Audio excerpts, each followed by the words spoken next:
کہی حسین کی شہید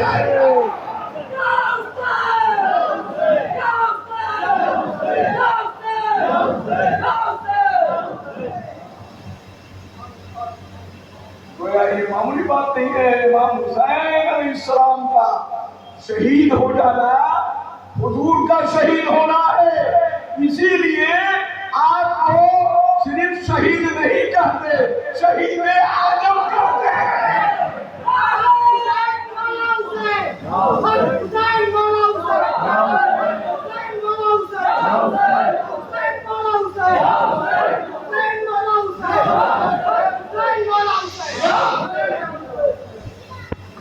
بات سمجھ میں آ رہی ہے نا؟ بولیے. اور ابھی اور سمجھنا ہے. ذرا دیکھیے کون ایسا مقتدر ہوگا دشمن کو کاٹ کر بھی اس کو دفن کر دیتا ہے. ایسے نہیں بولی بولو بولو ارے دشمن بھی اگر ہے آج کلمہ وہ ہے لیکن گنڈائی کا آخری حد کر دیا. امام علی مقام اور ان کے 72 پر مشتمل پورے خاندان کی لاشوں کو بغیر و کفن چھوڑا, گھوڑوں سے اس کو پامال کیا, ٹاپ سے کفن اور دفن کو ڈوبا. کتنی بڑی گنڈائی دنیا کی کسی قوم نے نہیں دیکھی ہوئی. اللہ میرا مقصد کیا تھا؟ میرا مقصد یہ تھا کہ ملک ہونے کے بعد بھی لاش دفن نہیں کیا گیا. کربلا کی زمین خون سے رنگین ہو گئی مگر کیسے؟ اگر یزید کو آپ مار دیتے تو ایک تلوار کے 100 ٹکڑے اس کے کر دیتے. وہ کیا ان کے بچے کر دیتے. ان کہا سنو میں ایسا کام کرنے جا رہا ہوں کہ یزید تو مل جائے گا, پھر دوسرے زمانے میں دوسرا یزید آ جائے گا. میں یزیدیت کو ہی ختم کر دیتا ہوں کہ کوئی یزید پھر دوبارہ نہ پیدا ہو.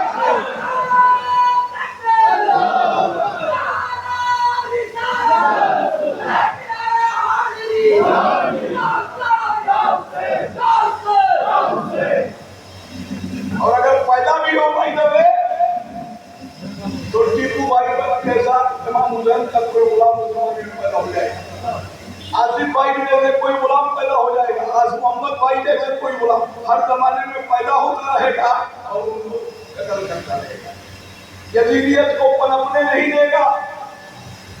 کہاں پر بھی ہمیشہ یہ تاریخ کے صفحوں میں گم ہو گیا. جانتے ہیں یزید کبھی نہیں مانا تھا. آپ پکڑ کے لائیے ہمارے امام ہیں ان سے کام کرنا. کہا کہ صرف ہمارے ہاتھ پر بیعت کر لیجیے. کیا چاہیے؟ امامت, سیادت, قیادت سب حاضر ہیں آپ کے قدموں میں حاضر ہیں. اے اللہ کے نبی کے نواسے بیٹھ سے ہمارے کہا سب کچھ تو ہو جائے گا, یہی تو نہیں ہوگا. اس لیے کہ جب یہ ہو جائے گا تو دنیا یہ سمجھے گی کہ یزید حق پر تھا تبھی تو امام حسین نے بیعت کیا. اسی کو تو ختم کرنا ہے مجھے. یہ نہیں ہوگا, یہ نہیں ہوگا. پیسہ روپیہ سب کچھ دینے کے لیے تیار. سرداری, عزت, شہرت جو آپ چاہیے دے دیجیے. اے ہمارے امام بیعت سے کریں. میں آپ کو رتبے پر رتبہ دوں گا, مرتبے پر مرتبہ دوں گا, سارا زمانہ آپ کو چومے گا, لیکن بیعت پر آئیے.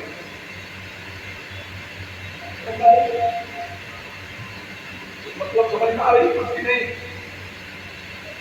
لالچ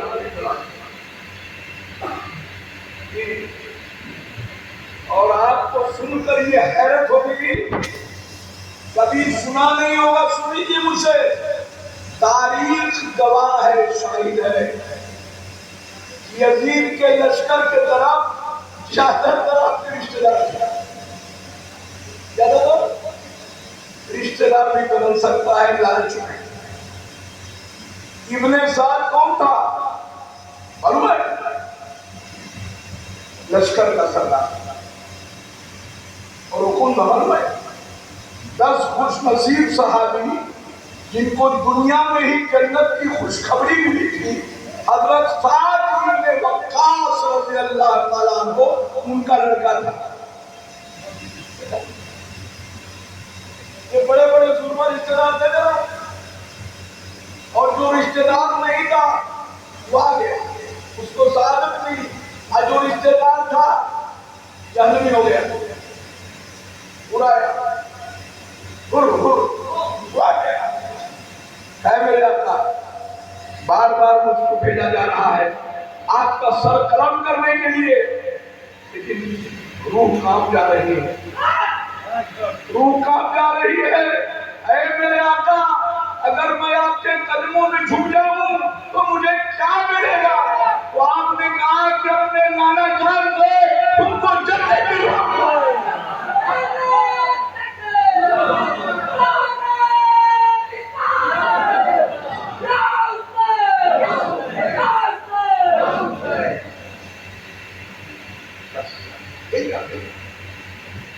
کافی ہو گیا، تھوڑا تھوڑا کہ آپ کے سب کے شامل ہو گئے اور قتل کیا، بے شمار لوگوں کو قتل کر کے آج کے آپ کے قدموں میں شہادت پا گئے۔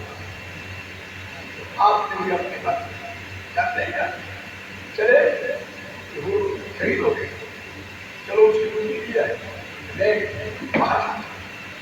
اس کی دھار رک نہیں رہی تھی، اپنے رومال سے کیا ہے میرے آقا ہوگا، کیا نبی نے درس دیا ہے، کیا نبی نے بہترین تربیت دی ہے۔ خون بولتے جاتے تھے، کہتے تھے اے حر تو کیسا بہترین حر ہے کہ دشمنوں کے سب